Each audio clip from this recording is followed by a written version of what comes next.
Abazalwane egameni lenkosi yethu uJesu Kristu. Sanibonani bazalwane.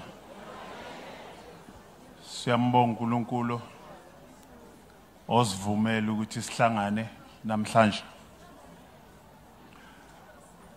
Bathe ngikhuluma 3 minutes.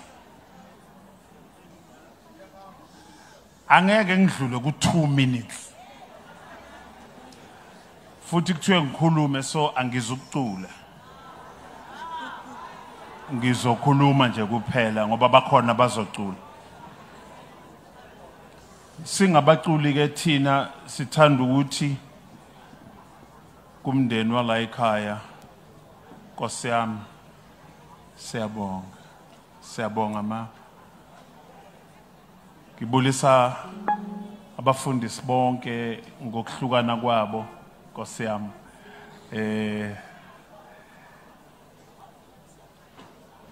mina ngikhumbula ihug khona le hug yakhe ubaba Gumbi maka kunika le hug uyazi khona into ekhulunywe usisi I think othe ubethi maka kuthanda kube ngathi uthanda wena wedwa uzubone senika lo munye manje le hug efile sengathi ngeyakho. Sizovalela sasithi siyabonga uNkulunkulu ukuthi asiphe ubaba uGumbi ukuthi sihambe naye. Ngicela ukuba naye sasicula le ngoma silapha eThekwini siphelezela incekukazi lapha eICC. Thina ke singena kummusic ungavumelekile ummusic emasontweni lawa asindisiwe. Lo thina sasiza nawo ngoba sasiphatha iginci. Kunendawo ezimbalwa emabandleni la kuthiwa siphume thina nalezi zinto zika Sathane.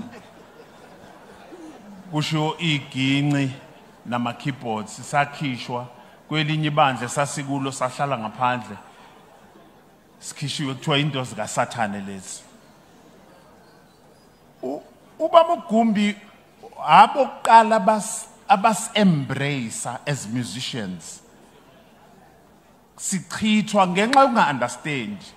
Namanje isekhona into yobuhlobo obungakahlangani kahle phakathi kwebandla nabefundisi nama-artist.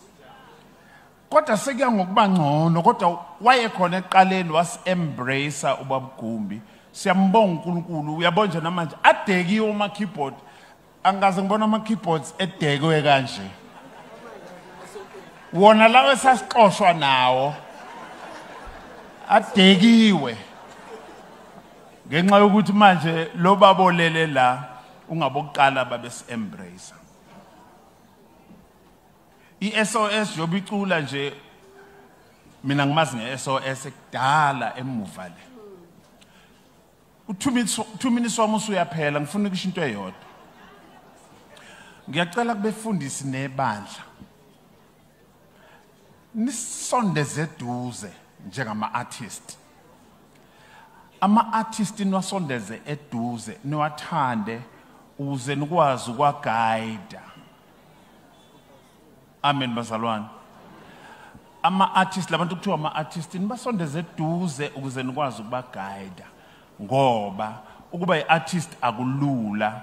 Akulula ukuduma waziwe uphume ema-TV ube nemali kwesinye isikhathi badinga ukuguidwa abefundisi namabandla abasingathe abakhulekele. So sithi sizobonga emndenini wakwaGumbi sizobonga kubafundisi njengamanje labafana bafika emva kwethu nale ingane zamantombazane efika emva kwethu zifike sekungconywana. Sithi asiqhubekeni lobudlelwano phakathi kwebandla nabafundisi nama-artist buhlangane kanje. USathane ngeke asithinte uma sihlangane kanjalo. uNkulunkulu anibusise. God bless you.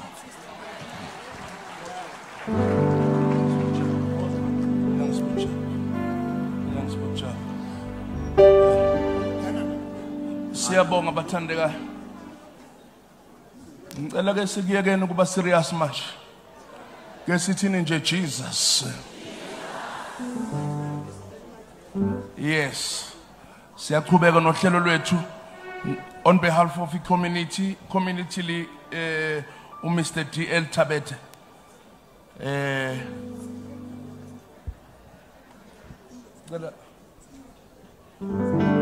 Washu Jesu Bangwele Soshakana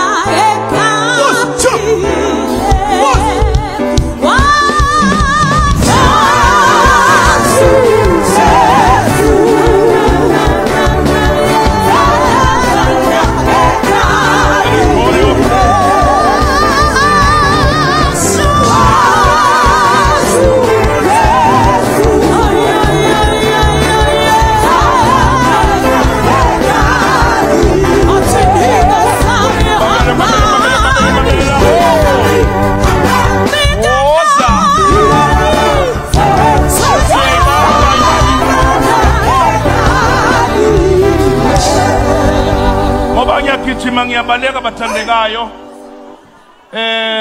Umam Clarice, is Mama Clarice here on behalf of the neighbor? Zgadedi is here. Okay. Can you please ascend the stage? While eza ngaphambili ngicela glory of the last days is the last stage. Glory of the last days is the last stage. You can come, Mom Clarice, on behalf of the neighbor.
Yes.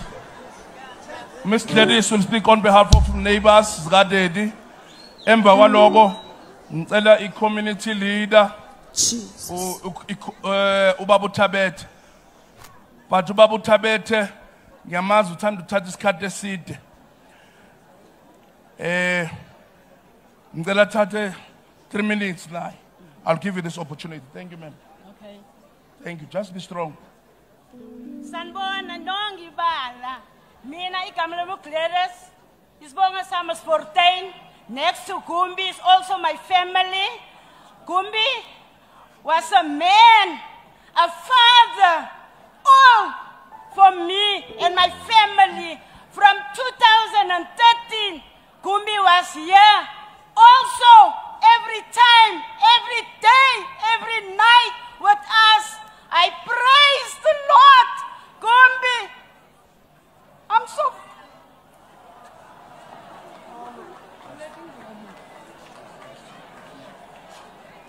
Sanibonani nonke. Ugogo wami bekakhona ingoma bekayithanda kakhulu. Isikhathi sisakhula nomamam. But sabalala. Le ngoma ithi amagugu aleli swe ayosale atune amagugu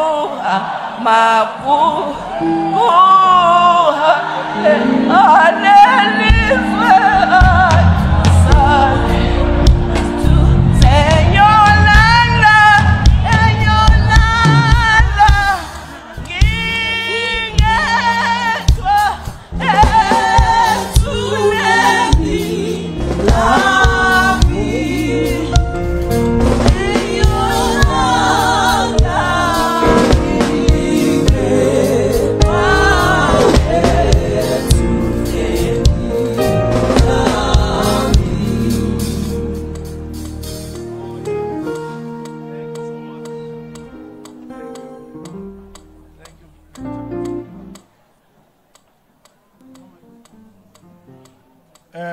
Program Director, thank you very much.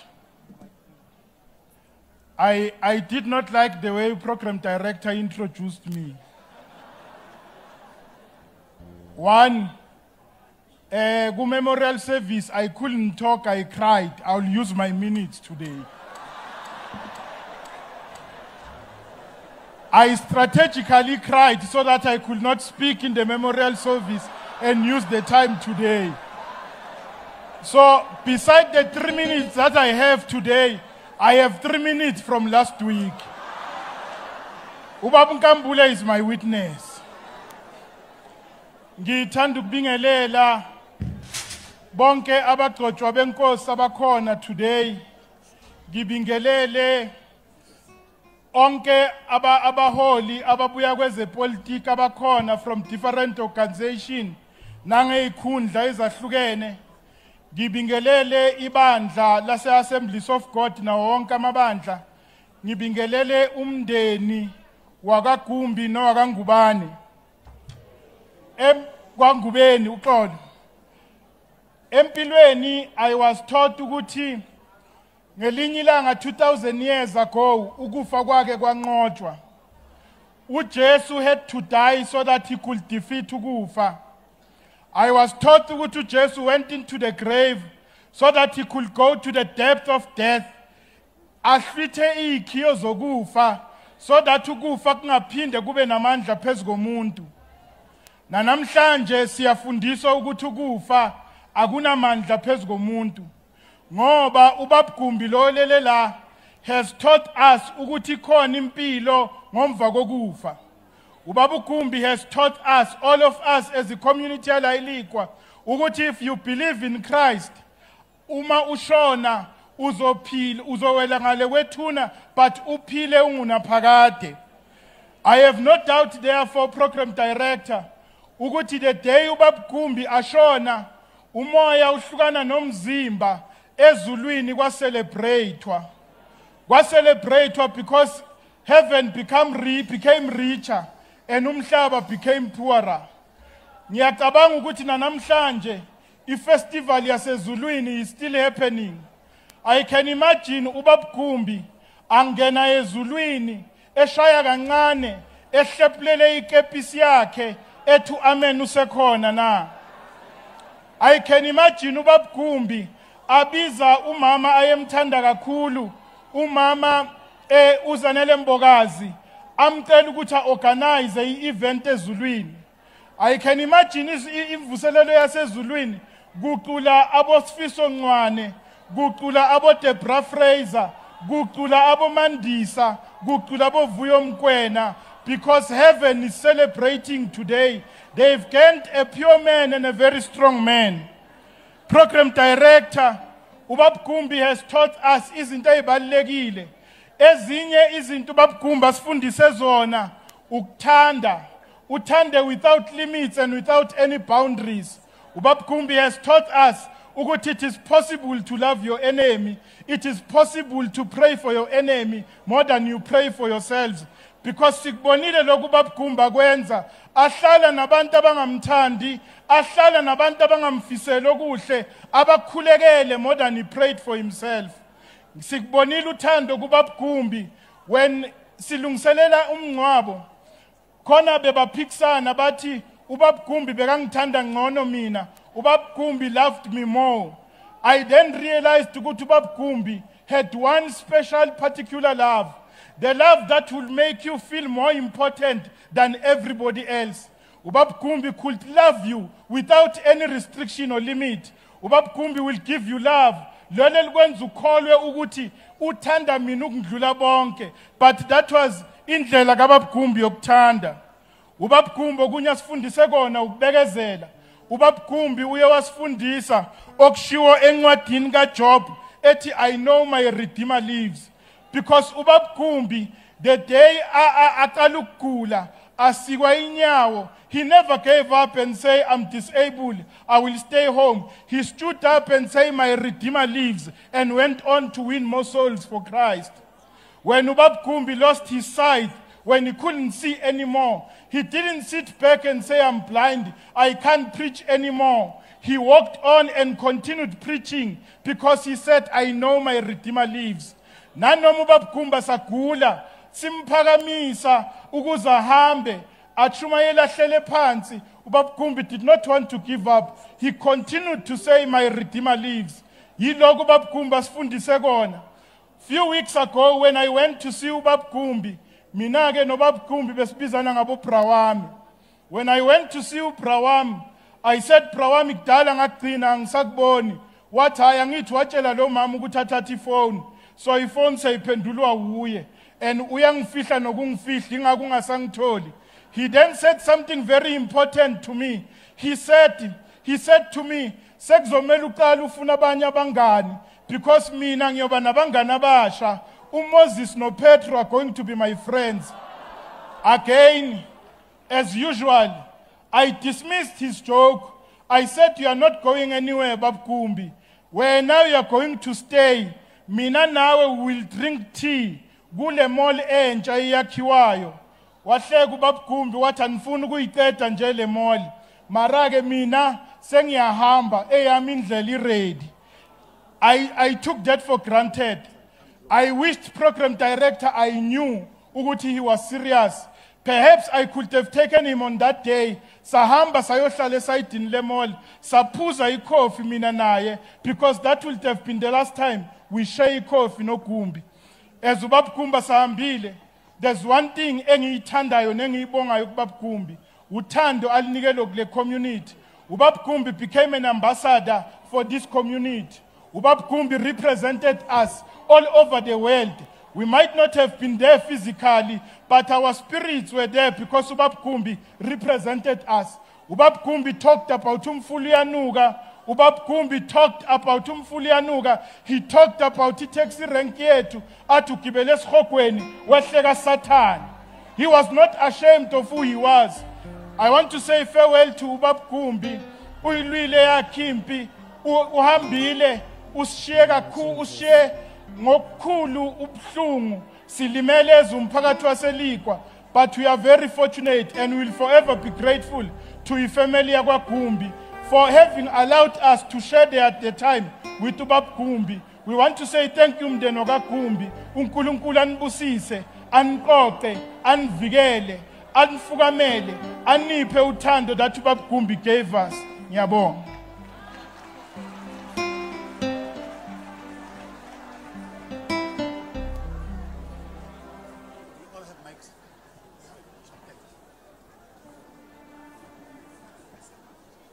We were foreigners.